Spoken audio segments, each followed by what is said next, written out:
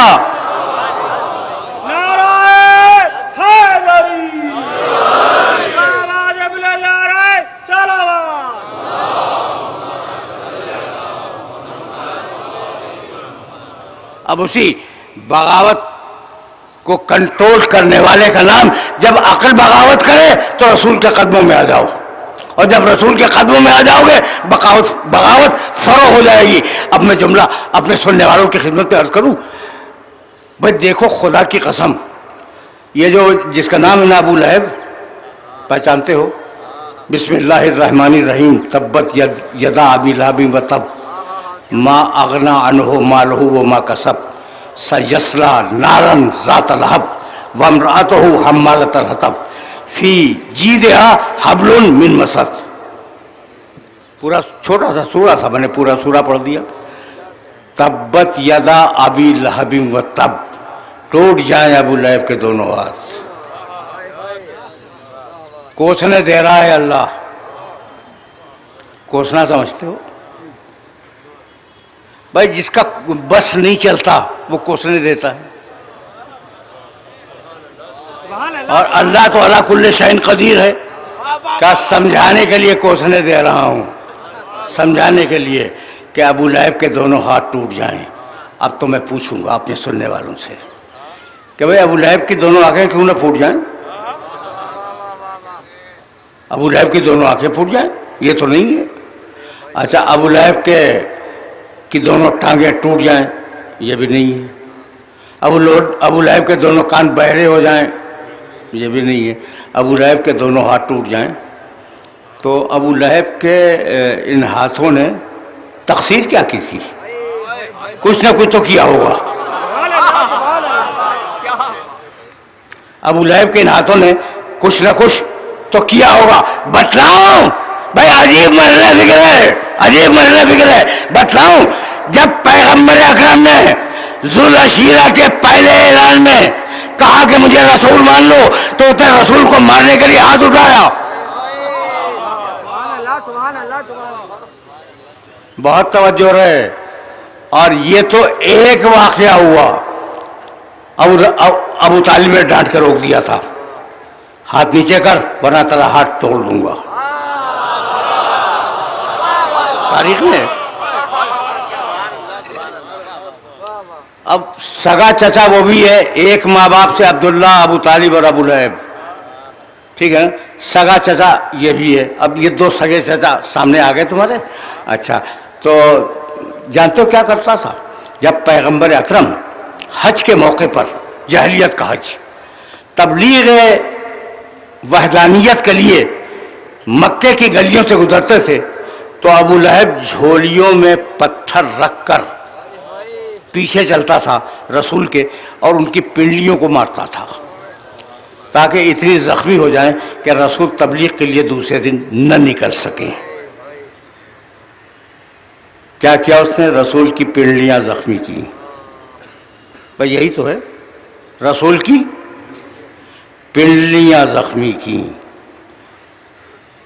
جس میں رسول پر حملہ کیا ابو لہب نے، اللہ برداشت نہ کر سکا۔ تو اگر کوئی نفس رسول پہ حملہ کرے،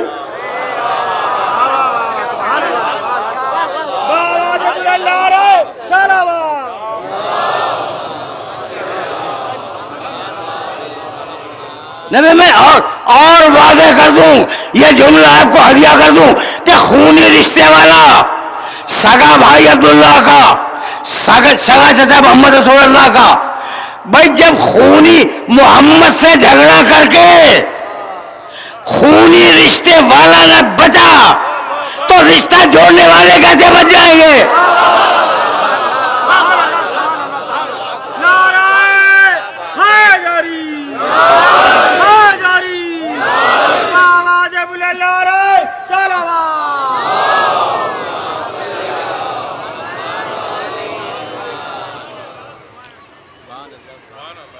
تو نسل کچھ نہیں، فخر نہ کرنا کسی قوم میں ہونے پر۔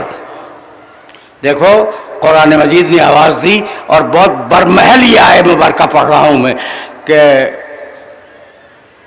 یا ایھا الناس انا خلقناکم من ذکر و انثی وجعلناکم شعوبا وقبائل لتعارفوا ان اکرمکم عند اللہ اتقاکم۔ اے انسان، اے لوگوں، اے آدم کے بیٹو، ہم نے تمہیں ایک مرد اور ایک عورت سے پیدا کیا، وَجَعَلْنَاكُمْ شُعُوبًا وَقَبَائِلَ، اور ہم نے تمہیں قوموں میں اور قبیلوں میں تقسیم کیا، تعصب کے لیے نہیں، لِتَعَارَفُوا، تاکہ پہچانے جاؤ۔ یہ ہے قرآن کی پالیسی۔ نہ کوئی قوم، نہ کوئی قبیلہ، سب انسان، اور قوموں میں اور قبیلوں میں اس لیے تقسیم ہوئے کہ تم ایک دوسرے کو پہچان سکو، ایک دوسرے کی شناخت ہو سکے۔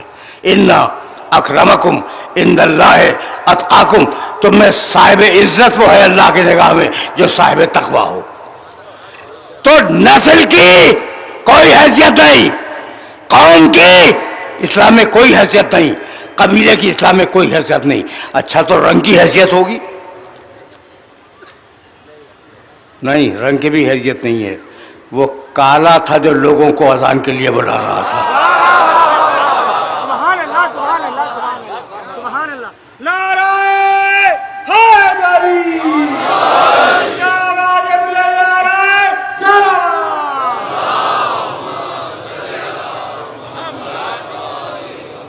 حضرت بلال رضی اللہ تعالیٰ عنہ کالے تھے، اور اگر میں یہ جملہ کہوں تو برا نہ ماننا، چونکہ تاریخ میں لکھا ہے کہ چہرے سے بدبو آتی تھی، جسم سے بدبو آتی تھی، رنگ کالا، جسم سے بدبو آ رہی ہے، اور جب کہتا ہے اشہد ان لا الہ الا اللہ تو اس کا زبان سے نکلتا اشہد ان لا الہ الا اللہ۔ یہ عجیب بات ہے نا، اور وہ ہے رسول کا مؤذن۔ میں کوئی گورا عرب اٹھتا اور کہتا کہ یا رسول اللہ یہ کس کالے کو آپ نے ہم پر مسلط کر دیا؟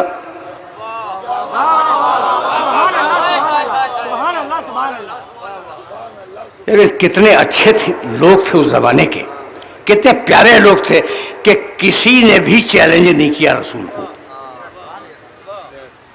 دبی زبان سے کسی بزرگ نے کہا تھا کہ یہ تو کہتا ہے اشہد ان محمد رسول اللہ، تو مسکرا کے رسول نے جواب دیا تھا سین بلال شین عند اللہ، بلال کی سین اللہ کی نگاہ میں شین ہی ہے۔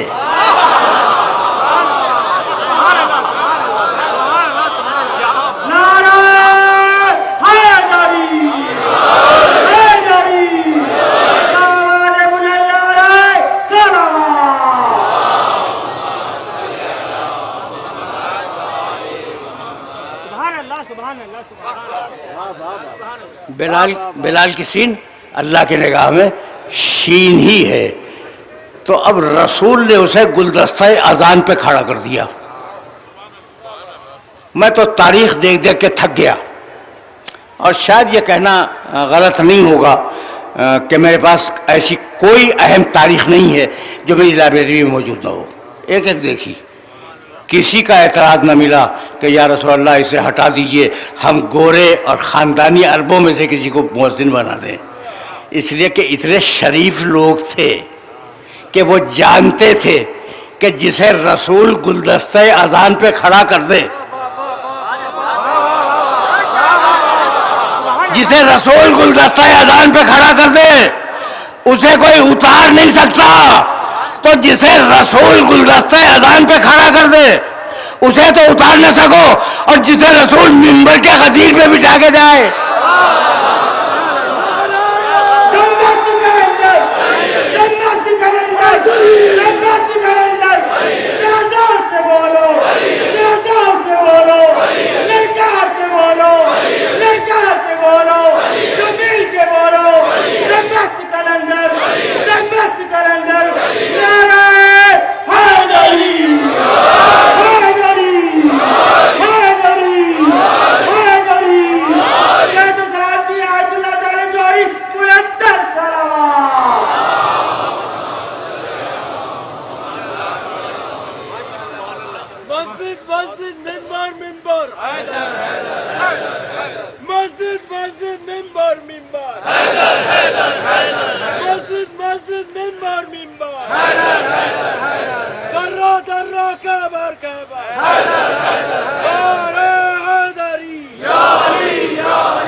بس میرے عزیزوں، میرے دوستوں، دامن وقت کوتا ہوتا جا رہا ہے، اور اب میرے پاس سے اتنا وقت نہیں ہے، مسائل بہت زیادہ ہیں۔ اب یہاں رک جاؤ تو نسل کی کوئی اہمیت نہیں اسلام میں، کوئی نہیں ہے نا۔ ابو لہب کا حشر دیکھ لیا تم نے، رنگ کی کوئی حیثیت نہیں ہے، پیشہ یہ موچی ہے، تمہاری نگاہ میں کیسا بے عزت پیشہ ہے، حالانکہ وہ صنعت کر رہا ہے۔ بھائی بہت توجہ رہے، کسی پیشے کو عیب کی نگاہ سے نہ دیکھنا، ہر پیشہ تمہارے لیے ضروری ہے، ٹھیک ہے نا۔ اب میں عرض کروں، دنیا میں وسائل معیشت 4 ہیں: صنعت، تجارت، اور بتاؤ زراعت، محنت، اور ہم تو محنت ہی کر کے کماتے ہیں نا، یعنی اب تو محنت کا دور ہے، لیکن فی الحال محنت کو چھوڑ دو۔ صنعت، تجارت، زراعت، اور ان تینوں پیشوں کو تم حقیر سمجھتے ہو، بری بات ہے، ان کی عزت کیا کرو۔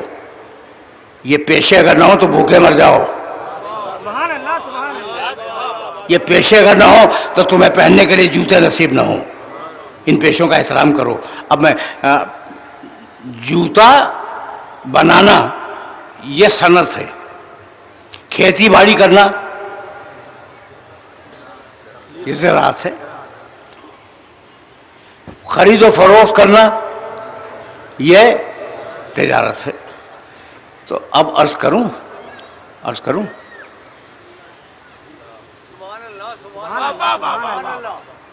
خدا کی قسم سننا بھائی، سننا، تھوڑا سا وقت میرے پاس ہے، بہت مختصر وقت ہے لیکن تھوڑا سا وقت تو ہے، اور قرآن کا پڑھنا بھی ثواب ہے، سننا بھی ثواب ہے۔ وَعَلَّمْنَاهُ، آیت سنو قرآن کی، عَلَّمْنَاهُ صَنْعَةَ لَبُوسٍ لَكُمْ، یہ جو داؤد کو ہم نے زرہ سازی کی صنعت سکھلائی وہ ہم نے سکھلائی تھی، کسی اور نے نہیں.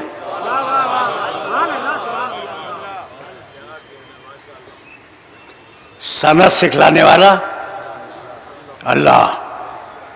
احترام کرنا صنعت کا، بہت توجہ رہے، بہت توجہ رہے، احترام کرنا صنعت کا. اچھا اب زراعت بتلاؤں، سورہ واقعہ. انتم تزرعونہ ام نحن الزارعون. تم کس غلط فہمی میں مبتلا ہو؟ کھیتی ہم کرتے ہیں، کھیتی تم تھوڑی کرتے ہو. صنعت کرے اللہ، زراعت کرے اللہ، اپنی طرف منسوخ کر رہا ہے. یہ عجیب عجیب مرحلے فکر ہے. اور اب بچی تجارت. حل ادلکم، تینوں مقامات کی آیتیں پڑھ رہا ہوں. حل ادلکم علی تجارت تنجیکم من عذاب علیم. ہم بتائیں ایک ایسی تجارت تمہیں بتلا دیں یہ تمہیں عذاب سے بچا لے. بہت توجہ رکھنا. ہم تمہیں ایسی تجارت بتلا دیں جو عذاب سے بچا لے. بھائی اپنے نفس کو دے دو، ہماری مرضی خرید لو.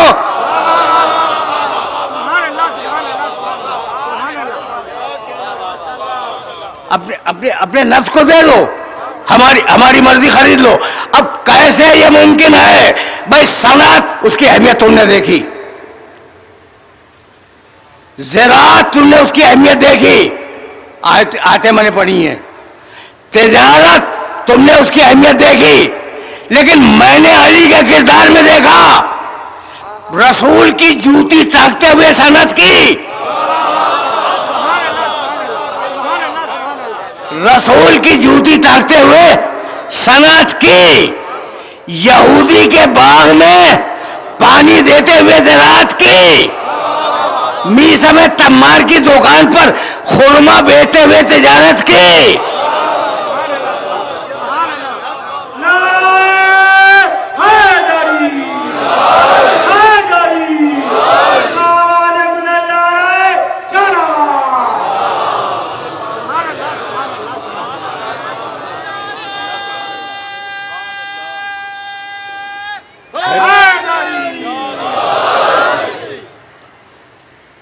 سن لیا تم نے؟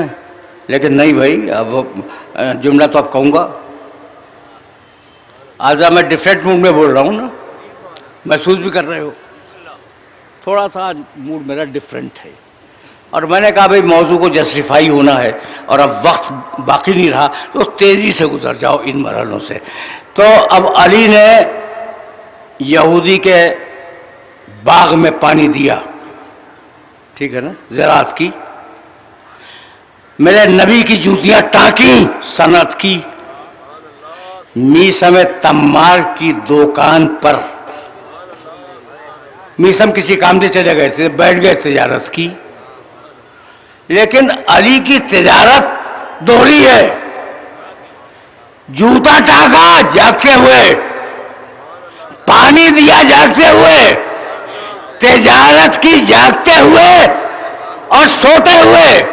اگر جاگتے ہوئے دیکھنا ہو تو میسم کی دکان پہ دیکھو، اور اگر علی کو سوتے ہوئے تجارت کرتے دیکھنا ہو تو بستر رسول پہ دیکھو.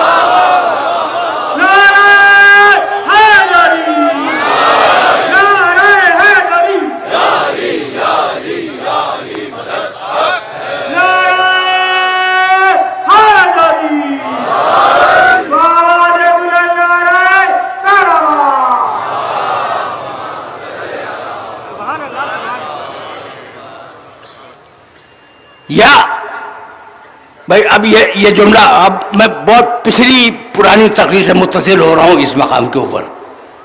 ایوکم، میں سویا تھا نا، اور اس نے علی نے بستر پر کوئی تجارت کی تھی سوتے ہوئے، اور اس آیت تک میں آ گیا.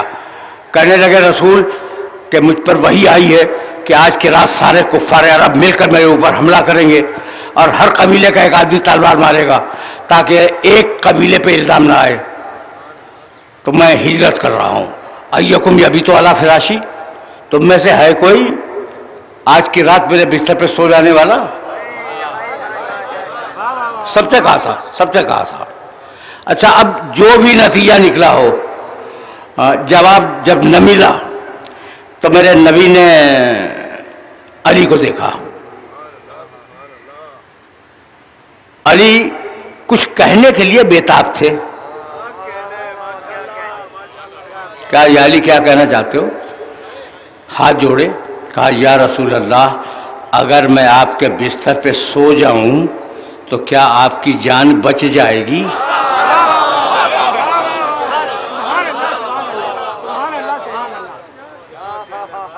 کہا ہاں یا علی، ہاں یا علی، اگر تم میرے بستر پہ سو جاؤ تو میری جان بچ جائے گی۔ یہی تو کہلوانا چاہ رہے تھے۔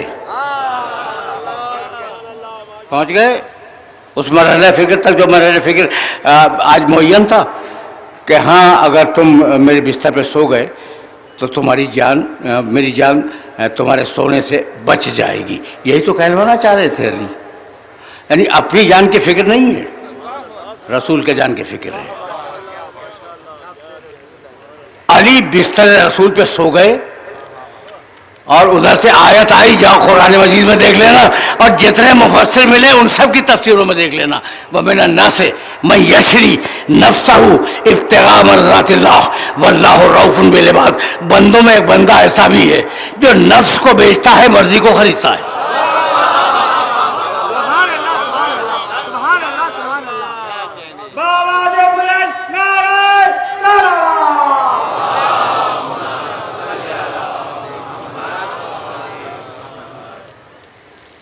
تم نے سن لیا، لیکن ابھی میرے پاس 10 دقیقے ہیں اور انہی دقیقوں میں فضائل اور مصائب دونوں نے۔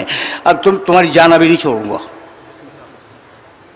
بھائی، توجہ رہے۔ تم نے ایک آیت سنی ہوگی اور اس آیت سے بڑے مانوس بھی ہو، قل جاء الحق وزهق الباطل ان الباطل کان زهوقا۔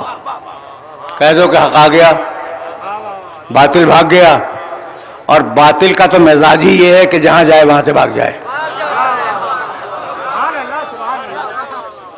آیت ہے، مجھے کبھی کبھی معاف کر دیا کرو اگر آف دا ریکارڈ بولوں، مجھے کبھی معاف کر دیا کرو۔ اب یہ آف دا ریکارڈ میں کیوں کہہ رہا ہوں؟ میاں آیت کیا کہہ رہی ہے؟ حق آ گیا، باطل بھاگ گیا نا، باطل بھاگ گیا۔ شب ہجرت کیا ہوا؟ حق بھاگ گیا، باطل کھڑا رہا۔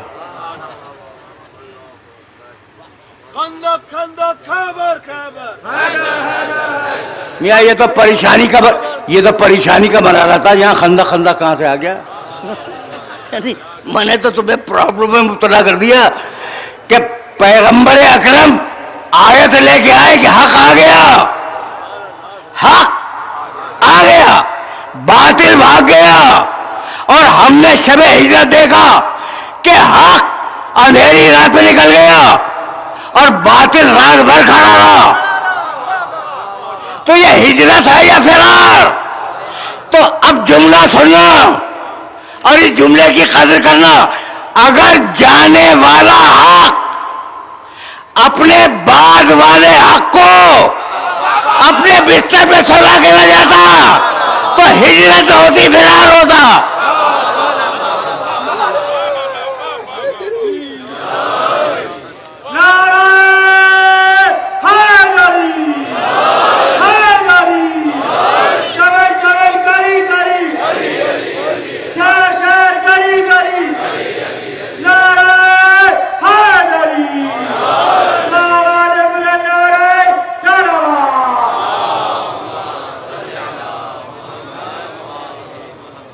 یہ جملہ یاد رکھو گے نا، یہ پالیسی میکنگ جملہ ہے کہ اگر جانے والا حق اپنے بعد والے حق کو بستر پر سلا کے نہ جاتا تو واقعاً یہ ہجرت نہ ہوتی، فرار ہوتا۔ لیکن اب میں کیسے عرض کروں؟ اب میرا رسول ایک غار میں پوشیدہ ہے، میرا علی بستر پر ہے، رسول کے بستر پر ہے یا نہیں ہے؟ میں نے ایک جملہ کہا تھا اور آج اس جملے کی تکمیل کر دوں تاکہ آج بات مکمل ہو جائے اور میں چلا جاؤں مسائل کی طرف۔ میرے پاس اب 6 دقیقے رہ گئے کل۔ اور ان 6 دقیقوں میں بات کو مکمل ہو جانا ہے. بات کو سننا، بات سننا. دیکھو بھائی، رسول کے بستر پہ علی سو رہے ہیں، ٹھیک.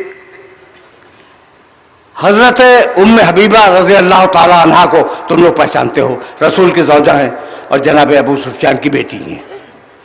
جناب ابو سفیان مسلمان اس وقت تک نہیں ہوئے تھے، ظاہری طور پر بھی. ضرورت تھی جملے کی کہ ظاہری طور پہ بھی مسلمان نہیں ہوئے تھے، لیکن بیٹی تو بیٹی ہے نا. بیٹی سے ملنے مدینے آ گئے. رسول کا بستر بچھا ہوا تھا، انہوں نے لپیٹ کے رکھ دیا. اب باپ کے لیے تو بستر کھول دینا چاہیے، انہوں نے لپیٹ کے رکھ دیا. ٹھیک ہے نا. حضرت ابو سفیان کو برا لگا. کہا بیٹی تو نے بستر لپیٹ دیا؟ کہا بابا یہ ہے میرے نبی کا بستر، یہ ہے میرے نبی کا بستر، اس پہ نااہل نہیں بیٹھ سکتا. آخری جملوں سے قریب ہو گیا ام المومنین کا فیصلہ کہ نااہل رسول کے بستر پر بیٹھ نہیں سکتا. بستر ہے ذاتی کام کے لیے، ممبر ہے سرکاری کام کے لیے. جب بستر پہ نہ بیٹھ سکے تو ممبر پہ نااہل کیسے بیٹھ جائے گا؟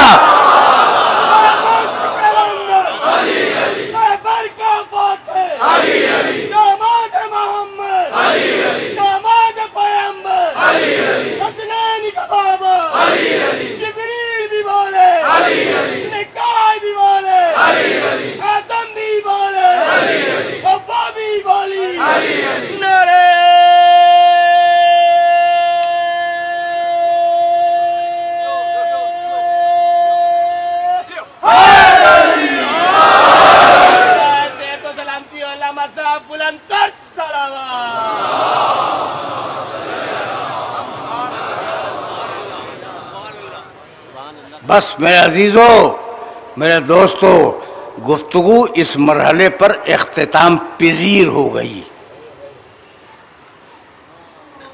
میں نے کیا کہا کہ جب نااہل بستر پر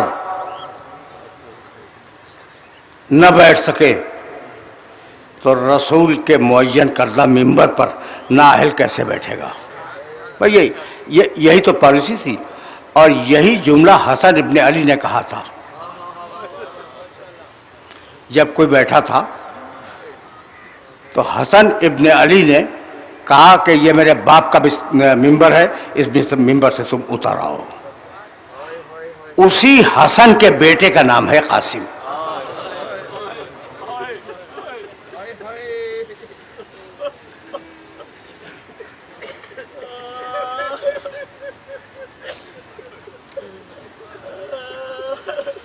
تیرہ برس کا بچہ. آج قاسم کا ماتم ہے نا، محرم کی 7ویں تاریخ ہے، تو 4 یا 5 جملے سن لو اور مجھے اجازت دے دو. 13 برس کا بچہ، چھوٹا سا بچہ. 13 برس کی عمری کیا ہوتی ہے؟ جب حسن مجتبی امام حسن علیہ السلام دنیا سے جا رہے تھے تو قاسم جھولے میں تھے.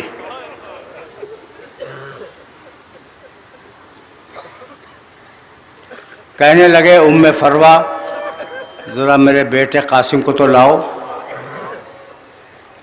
قاسم آئے، سینے پہ لٹا دیے گئے. قاسم کافی دیر تک بچے کو پیار کرتے رہے، پھر اپنے تکیے کے نیچے سے ایک تعویذ نکالا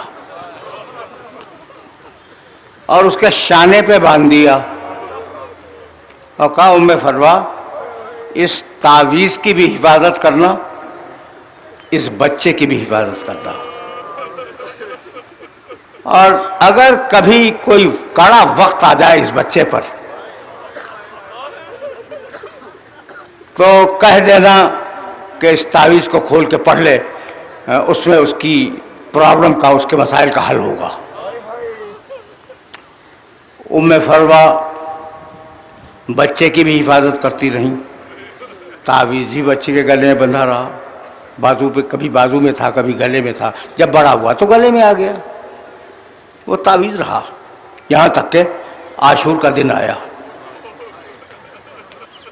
اون و محمد گئے زینب کے بیٹے. جب اون و محمد جا رہے تھے نا تو بھتیجا اپنے چچا کو دیکھ رہا تھا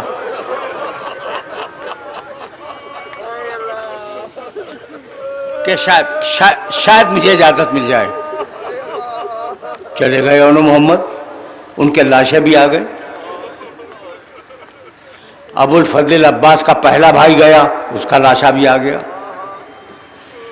دوسرا بھائی بھی گیا, اس کا بھی لاشا آ گیا. ابھی تیسرا بھائی گیا نہیں تھا. اب سگا بھتیجا ہے حسین کا اور سگا بیٹا ہے حسن کا. کہنے لگا چچا جان مجھے جنگ کی اجازت ہے. حسین نے بچے کو گھور کے دیکھا. جملہ سنو گے؟ کہا قاسم تمہیں کیسے اجازت دے دوں, تم تو میرے امام کی نشانی ہو نا.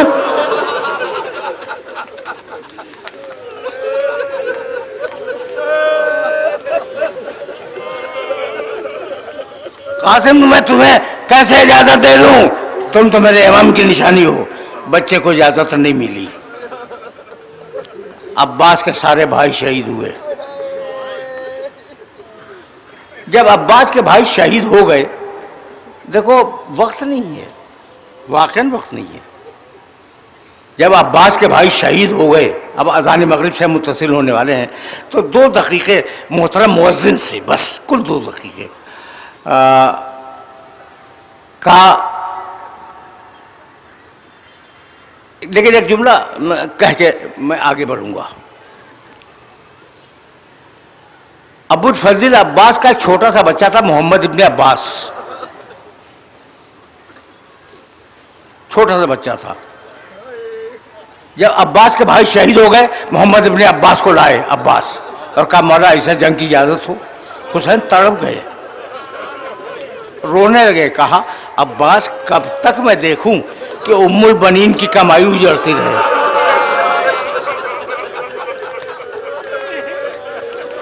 لے جاؤ یہ چھوٹا بچہ, لے جاؤ.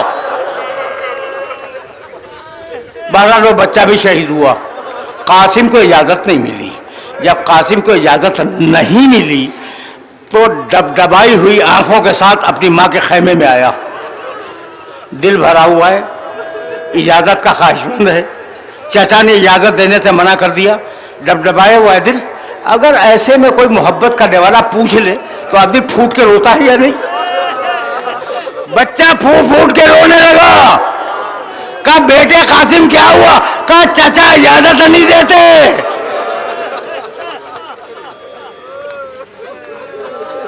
کہا میں مت گھبراؤ, میں تمہیں اجازت دلواؤں گی.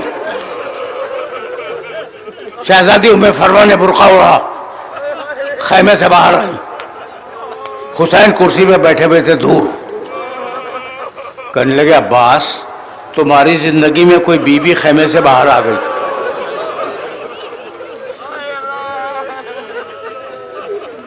دوڑ کے دیکھو. گئے اور دوڑتے ہوئے واپس آئے کہ فرزند رسول بھاوا جا رہی ہیں, حسن کی بیوہ